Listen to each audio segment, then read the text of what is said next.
मुंबई उच्च न्यायालय, नागपूर खंडपीठ, छत्रपती संभाजी महाराजनगर खंडपीठ या तिन्ही ठिकाणी जे विद्यार्थी मिळून पेपर झाले। लघुलेखक निम्न श्रेणीचा झाला आहे, त्याचबरोबर लघुलेखक उच्च श्रेणीचा झाला आहे, लिपिकचा पेपर झालेला आहे, त्याचबरोबर वाहन चालकचा झालेला आहे, शिपाई हमाल फराश या पदांचा झालेला आहे। तर या ठिकाणी जे विद्यार्थी मिळून मुंबई उच्च न्यायालय, नागपूर खंडपीठ, छत्रपती संभाजी महाराजनगर खंडपीठ या ठिकाणी जे विद्यार्थी मिळून पेपरचा कडाप या ठिकाणी किती जाणार आहे, फायनल कडाप या ठिकाणी किती जाणार आहे, पेपरचा कडाप या ठिकाणी किती जाणार आहे, जे काही शिपाईचं पद आहे, हमालचं पद आहे, फराशचं पद आहे, त्याचबरोबर चालकचं पद आहे, लिपिकचं पद आहे, निम्न श्रेणीचं पद आहे, लघुलेखक उच्च श्रेणीचं पद आहे। तर या सर्वांचा कडाप मी तुम्हाला व्हिडिओच्या माध्यमातून सांगणार आहे। सेफ झोन का असणार आहे यावर सुद्धा आपण तुम्हाला माहिती सांगणार आहे, जेणेकरून एवढे जर मार्क असेल तर आपण सेफ झोन मध्ये आहे, आपण या ठिकाणी पेपर पास होणार आहे, जेणेकरून एक तुम्हाला अंदाज लागणार। आणि हा जो व्हिडिओ आहे, जे विद्यार्थी मिळून पूर्ण अभ्यास पूर्ण व्हिडिओ होणार आहे, एक लक्षात ठेवा। जेवढं काही या ठिकाणी आहे तर पूर्ण पेपराचं विश्लेषण पाहूनच या ठिकाणी जे हा कडाप या ठिकाणी लावण्यात येत आहे। तर एवढं काही कडाप या ठिकाणी जाणार आहे, एवढं काही सेफ झोन आहे। तर या व्हिडिओच्या माध्यमातून तुम्हाला सांगणार आहे पेपर पास होण्यासाठी किती मार्क आपल्याला असला पाहिजे, किती सेफ झोन आहे याबद्दल आजचा व्हिडिओ खूप महत्त्वाचा होणार आहे। व्हिडिओ शेवटपर्यंत बघा आणि व्हिडिओला आताच लाईक करा। नमस्कार विद्यार्थी मित्रांनो, माझी नोकरी कॉर्नर यूट्यूब चॅनलवर मी गोपाल अनखळे तुमचं सर्वांचं सहर्ष स्वागत करतो। तर मित्रांनो, व्हिडिओचा थंबनेल बघून तुमच्या लक्षात आलं असेल की आपला व्हिडिओ कोणत्या टॉपिकवर होणार आहे। व्हिडिओ सुरू करण्याच्या आधी आपल्या यूट्यूब चॅनलला सबस्क्राइब करा, जेणेकरून प्रत्येक भरतीचे अपडेट तुमच्यापर्यंत सर्वात आधी पोहोचेल। जास्त करून मुंबई उच्च न्यायालय, नागपूर खंडपीठ, छत्रपती संभाजी महाराजनगर खंडपीठ या भरतीच्या रिलेटेड अपडेट आपल्या चॅनलवर अपलोड करत असतो। व्हिडिओ सुरू करण्याच्या अगोदर सर्वांना एक रिक्वेस्ट आहे, तुम्ही आपला व्हिडिओ कोणत्या जिल्ह्यातून पाहून राहिले नक्की कमेंट बॉक्समध्ये सांगा, जेणेकरून मला सुद्धा अंदाज लागणार आहे की आपला व्हिडिओ कोणकोणत्या जिल्ह्यापर्यंत पोहोचून राहिला आणि तुम्हाला किती मार्क पेपरमध्ये पडलेले आहे हे सुद्धा या ठिकाणी कमेंट बॉक्समध्ये सांगा, जेणेकरून मला सुद्धा एक अंदाज लागणार आहे की मुलांना सरासरी किती मार्क या ठिकाणी पेपरमध्ये पडलेले आहे, किती ज्या रेशोनं पडलेले आहे। ठीक, तर पहा, मुंबई उच्च न्यायालयामध्ये नागपूर खंडपीठ, छत्रपती संभाजी महाराजनगर खंडपीठ मिळून 2331 जागा या ठिकाणी होत्या, एक लक्षात ठेवा। ठीक आहे, तर या ठिकाणी मी पेपर या ठिकाणी पाहिलेले आहे, स्वतः मी या ठिकाणी पेपर या ठिकाणी जे विद्यार्थी मिळून सर्व काही या ठिकाणी पाहिले कशा प्रकारे या ठिकाणी पेपर आले आहे। तर काही प्रश्न त्यामध्ये असे सुद्धा होते, कन्फ्यूज करणारे काही प्रश्न होते आणि काही कसे सुद्धा प्रश्न होते त्याचा ते उत्तरच नाही निघत, म्हणजे पूर्ण कन्फ्यूज करणारे काही प्रश्न होते। आणि त्याचबरोबर यावर्षी जो कडाप आहे विद्यार्थी मिळून हा कमी जाणार आहे, त्याचं कारण सुद्धा मी तुम्हाला पुढे या ठिकाणी सांगणार आहे। तर सर्वात पहिले मी तुम्हाला सांगून देतो, मी लघुलेखकचा पण तुम्हाला कडाप सांगणार आहे उच्च श्रेणीचा, आणि त्याचबरोबर लघुलेखक निम्न श्रेणीचा पण कडाप सांगणार आहे, लिपिकचा पण कडाप सांगणार आहे, वाहन चालकचा पण कडाप सांगणार आहे आणि शिपाई हमाल फराजचा पण कडाप तुम्हाला सांगणार आहे। तर व्हिडिओ आपल्याला पूर्ण पाहायचा आहे, एक लक्षात ठेवा। ठीक आहे, तर चला आपण डायरेक्ट या ठिकाणी जे विद्यार्थी मिळून चालू करूया, कारण की आपलं कसं आहे, जे विद्यार्थी मिळून आपण जास्त या ठिकाणी टाइमपास करत नाही, बाकीचे जसे 30 ते 40 मिनिटाची व्हिडिओ टाकते तसं आपण या ठिकाणी टाकत नाही, जे काही मुद्द्यात आहे ते डायरेक्ट आपण या ठिकाणी सांगून देतो। तर सर्वात पहिले मी तुम्हाला सांगून देतो, कटाप कमी लागण्याचे जे कारण आहे ते मोठं कारण आहे ते म्हणजे जागा यावर्षी जास्त आहे।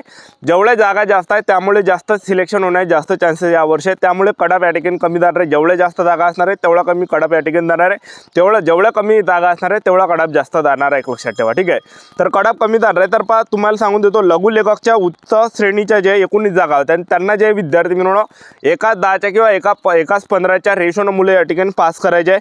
आता 19 जर जागा असेल तर जवळपास त्या ठिकाणी किती पोरं या ठिकाणी पास करणार आहे, 19 जागेसाठी जे टोटल त्यांना पोरं पास करावं लागणार आहे, एकाच 10च्या जर रेशोनं जर आपण पकडलं तर जवळपास त्यांना 190 पोरं पास करायचे आहे, आणि एकाच 15च्या रेशोमध्ये जर आपण पकडलं तर 285 विद्यार्थी ते घेणार आहे। त्याचबरोबर जे विद्यार्थी मिळून लघुलेखक निम्न श्रेणीचं पद आहे, 56 जागा होत्या।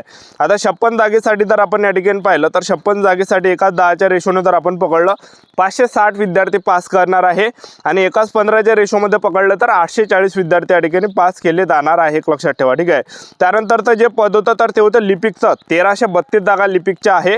तर 1332 ज्या जागा होत्या लिपिकच्या, तर त्यांना एकाच 10च्या रेशोमध्ये जर आपण पाहिलं तर 13,320 विद्यार्थी पास केले जाणार आहे। त्याचबरोबर एकाच 15च्या रेशोमध्ये जर आपण पाहिलं तर 19,980 एवढे विद्यार्थी पास केले जाणार आहे, एकाच 15च्या रेशोमध्ये त्या ठिकाणी ते पास करणार आहे, एक लक्षात ठेवा। ठीक आहे, आता वाहन चालकचं जर पाहिलं तर 37 जागा होत्या। आता 37 जागासाठी जर आपण पाहिलं तर एकाच 10च्या रेशोनं 370 विद्यार्थी पास केले जाणार आहे। त्याचबरोबर एकाच 15च्या रेशोमध्ये पाहिलं तर 555 विद्यार्थी या ठिकाणी पास केले जाणार आहे। त्यानंतर जर पाहिलं शिपाई हमाल फराश मिळून 887 जागा होत्या। तर आता 887 जागा शिपाई हमाल फराजच्या आहे, तर जास्त जागा आहे शिपाई हमाल फराजच्या 887 जागा आहे। तर या ठिकाणी एकाच 10च्या रेशोमध्ये जर आपण पाहिलं तर 8,870 विद्यार्थी पास केले जाणार आहे, आणि एकाच 15च्या रेशोमध्ये पाहिलं तर 13,305 विद्यार्थी त्या ठिकाणी पास केले जाणार आहे। तर चला मी तुम्हाला या ठिकाणी कडाप किती जाणार आहे ते या ठिकाणी सांगून देतो, जेणेकरून एक अंदाज आपल्याला या ठिकाणी लागणार आहे एक लक्षात ठेवा। सर्वात पहिले मी तुम्हाला लघु लेखकचा या ठिकाणी कडाप किती जाणार आहे ते तुम्हाला सांगून देतो। तर पहा, लघु लेखकचा जो पेपर आहे, लघु लेखक झालं, निम्न श्रेणी झालं, त्याचबरोबर उच्च श्रेणी झालं, तर पेपर होता 90 मार्कासाठी आणि 90 पैकी जो कडाप या ठिकाणी जाणार आहे तर 65 ते 68च्या दरम्यान या ठिकाणी लघु लेखक निम्न श्रेणी आणि उच्च श्रेणीचा या ठिकाणी जाणार आहे। जर समजा तुम्हाला 90 पैकी 65 ते 68च्या दरम्यान असाल तर जास्त चान्सेस आहे की आपण या ठिकाणी पेपर पास होणार आहे, एवढा काही अंदाज आहे या ठिकाणी, एवढाच कडाप या ठिकाणी जाण्याची दाट शक्यता आहे एक लक्षात ठेवा, ठीक आहे। त्यानंतरचं जर आपण या ठिकाणी पद पाहिलं तर त्यानंतरचं जे पद आहे लिपिकचं पद आहे, त्याला क्लर्क सुद्धा म्हटलं जाते। तर आता क्लर्कमध्ये जर आपण या ठिकाणी पाहिलं तर 90 मार्काचा आपला क्लर्कचा आहे। आपण क्लर्कमध्ये जर आपण या ठिकाणी पाहिलं तर जे क्लर्कचं पद आहे, जे लिपिकचं पद आहे, तर त्यामध्ये जे विद्यार्थी मिळवणं 90 मार्काचा आपला काय होता, यामध्ये पेपर होता। तर 90 मार्काचा लिपिकचा क्लर्कचा या ठिकाणी 90 मार्काचा पेपर होता आणि त्याचा जो कडाप या ठिकाणी जाणार आहे, लिपिकचा जो कडाप जाणार आहे, लिपिकचा पेपर मी पाहिला कशा प्रकारे पेपरचा त्या ठिकाणी पातळी होती। तर पहा विद्यार्थी मिळवणं कटाप जो या ठिकाणी जाणार आहे 60 ते 68च्या दरम्यान या ठिकाणी कटाप जाणार आहे। जे काही लिपिकचं पद आहे, लिपिक म्हणजे क्लर्कचं जे काही पद आहे, तर क्लर्कचा जो कटाप आहे 90 पैकी जो कटाप या ठिकाणी जाणार आहे जवळपास 60 ते 68च्या दरम्यान या ठिकाणी कटाप जाणार आहे, एवढा काही सेफ झोन या ठिकाणी आहे एक लक्षात ठेवा। तर जे काही लिपिकचं पद आहे 90 पैकी जर तुम्हाला या ठिकाणी 60 ते 68 जर मार्क असेल तर एवढाच कटाप जाणार आहे, एवढाच सेफ झोन जे विद्यार्थी मिळवणं असणार आहे। एवढे जर तुम्हाला मार्क असेल तर आपण या ठिकाणी सेफ झोनमध्ये असणार आहे एक लक्षात ठेवा, ठीक आहे। आता त्यानंतरचं जर आपण या ठिकाणी पाहिलं तर त्यानंतरचं जे पद आहे तर ते या ठिकाणी जे शिपाई आहे, त्याचबरोबर हमाल आहे, फराश आहे, आता हे 3 पद आहे। तर या 3 पदाचा जो पेपर आहे हा 30 मार्काचा होता एक लक्षात ठेवा, ठीक आहे। तर जे काही शिपाईचं पद आहे, त्याचबरोबर हमालचं पद आहे, फराशचं पद आहे, तर यामध्ये जे विद्यार्थी मिळवणं भरपूर विद्यार्थ्यांनी शिपाईमध्ये फॉर्म भरलाय, हमालमध्ये भरलाय, फराशमध्ये भरलेला आहे। तर 30 मार्काचा पेपर होता आणि पेपर सुद्धा मी पाहिला, जे काही शिपाईचा पद आहे, जे काही या ठिकाणी हमालचं पद आहे, जे काही फराशचं पद आहे, तर याचा जो कडाप या ठिकाणी जाणार आहे तर 30 पैकी जे विद्यार्थी मिळवणं जवळपास तुम्हाला 22 ते 26 जर आपल्याला मार्क असेल तर आपण या ठिकाणी सेफ झोन मध्ये आहे, एवढा काही कडाप जाणार आहे, एवढा काही सेफ झोन या ठिकाणी आहे।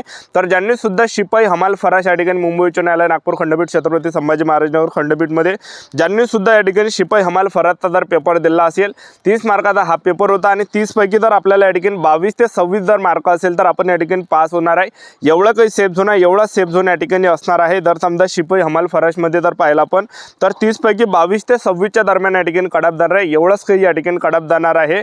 आणि पेपर सुद्धा मी पाहिला, पेपरची जी पातळी आहे कशा प्रकारे होती आणि यामध्ये सुद्धा काही जे विद्यार्थी मिळवणं असे प्रश्न आहे की कन्फ्यूज करणारे प्रश्न आहे, ते येणाऱ्या काळामध्ये जे विद्यार्थी मिळवणं कॅन्सल सुद्धा होण्याची दाट शक्यता आहे एक लक्षात ठेवा, ठीक आहे। म्हणजे त्याचं उत्तरच नाही निघणार आहे असं म्हणजे कन्फ्यूज करणारे प्रश्न यामध्ये होता शिपाई, हमाल, फराशमध्ये। तर तुम्ही पेपर दिला असेल शिपाई, हमाल, फराशचा जो कडाप या ठिकाणी जाणार आहे तर 30 पैकी 22 ते 26च्या दरम्यान कडाप जाणार आहे।